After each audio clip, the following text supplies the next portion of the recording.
സ്നേഹപൂർവ്വം ശ്യാമ സീരിയലിൻ്റെ latest എപ്പിസോഡിൻ്റെ promo റിവ്യൂയിലേക്ക് എല്ലാവർക്കും സ്വാഗതം. അങ്ങനെ പ്രിയങ്ക മുത്തശ്ശിയോട് പറയണേ, എന്താണെങ്കിലും ഞാൻ കണിമംഗലത്തേക്ക് പോകാൻ തീരുമാനിച്ചു. അവിടെയുള്ള ആ സ്വർണം അത് മാത്രമേ ഉള്ളൂ മുത്തശ്ശി, നമ്മുടെ മുമ്പിൽ പണം കണ്ടെത്താനുള്ള മാർഗം. എങ്ങനെ ഞാൻ ആ സ്വർണം കൈക്കലാക്കിയിരിക്കും. അതവരോട് തർക്കിച്ചിട്ടാണെങ്കിലും അല്ലെങ്കിൽ ഇനി ഒളിച്ച് കയറിയിട്ടാണെങ്കിലും ശരി, രണ്ടുപേരെന്താണെങ്കിലും ഇപ്പോഴും നമ്മുടെ പക്ഷത്തുള്ളവർ അവിടെ ഉണ്ടല്ലോ. അവരെ കണിമംഗലത്തിന് തകർച്ച ആഗ്രഹിക്കുന്നവരല്ലേ. അവരെ ഞാൻ ഈ കാര്യത്തിന് കൂട്ടുപിടിച്ചോളാം. മുത്തശ്ശി ധൈര്യമായിട്ടിരിക്കുക, ഞാനിപ്പോൾ തന്നെ അങ്ങോട്ടേക്ക് ചെല്ലുവാ. അങ്ങനെ പറഞ്ഞ പ്രിയങ്ക അവിടെ നിന്നും ഇറങ്ങുവാണ്ടോ. പിന്നീട് കാണിക്കുന്നത് കണിമംഗലമാണ്. അവിടെ രാധികയും വരണമൊക്കെ ഒരുമിച്ച് പുറത്തേക്ക് പോകാനായിട്ട് ഇവിടെ റെഡിയായി നിൽക്കുവാണ്. ഓഫീസിലേക്കോ മറ്റാണെന്ന് തോന്നുന്നു. അങ്ങനെ രണ്ടുപേരെ ഒരുമിച്ച് പറഞ്ഞയക്കുവാണ്ടോ മുത്തശ്ശിയും പത്മിനിയൊക്കെ ചേർന്ന്. രണ്ടുപേരും കാറിൽ കയറുന്ന സമയം മുത്തശ്ശിയും പത്മിനിയും കൂടി അവർ യാത്രയാക്കാനായിട്ട് പുറത്തേക്ക് വെല്ലുന്നുണ്ട്. ഈ ഒരു സമയത്തായിരിക്കും പ്രിയങ്ക കണിമംഗലത്തിന് പുറത്തെത്തുന്നത്. അങ്ങനെ പുറത്തെത്തിയിട്ട് പ്രിയങ്ക കൽപ്പനയുടെ ഫോണിലേക്ക് വിളിക്കുക. ഹലോ ഏട്ടത്തി, ഇത് ഞാനാ പ്രിയങ്ക. ഞാനിവിടെ കണിമംഗലത്തിൻ്റെ പുറത്ത് നിൽപ്പുണ്ട്.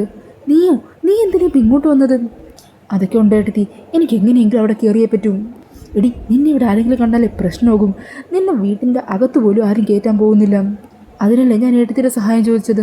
എന്നൊന്ന് സഹായിക്കണം. അങ്ങനെ പ്രിയങ്ക പുറത്ത് നിൽക്കുവാണ്. പ്രിയങ്ക അങ്ങനെ പതിയെ ഗേറ്റിന് അങ്ങോട്ടേക്ക് നടക്കുമായിരിക്കും. ഈ സമയത്തായിരിക്കും കേട്ടോ വരുണിൻ്റെ കാറ് പുറത്തേക്ക് വരുന്നത് കാണുന്നത്.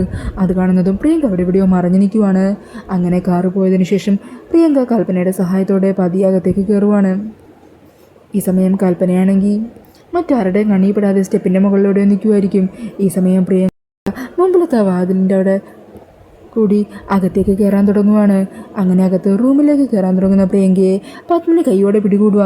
നിക്കടി അവിടെ, അകത്തേക്ക് കയറി പോകരുത്. ഞങ്ങൾ ഇത്രയും ദ്രോഹിച്ചതൊന്നും മതിയായില്ലേടി നിനക്ക്.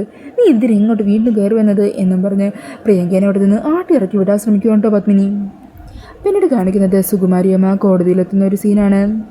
അങ്ങനെ വക്കീലിനെ കാണാനായിട്ട് വക്കീലിനെ അന്വേഷിച്ച് സുകുമാരിയമ്മ കോടതിയുടെ പരിസരത്ത് നിൽക്കുമായിരിക്കും.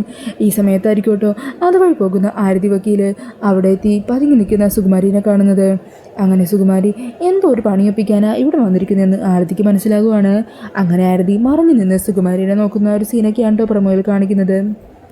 അപ്പോൾ ഈ ഒരു റിവ്യൂ ഇഷ്ടപ്പെട്ടിട്ടുണ്ടെങ്കിൽ മറക്കാതെ വീഡിയോ ഒന്ന് ലൈക്ക് ചെയ്യണേ. ഇതുപോലുള്ള കൂടുതൽ റിവ്യൂസിനായിട്ട് ഈ ചാനലൊന്ന് സബ്സ്ക്രൈബ് ചെയ്തും കൂടി സപ്പോർട്ട് ചെയ്യണേ. താങ്ക്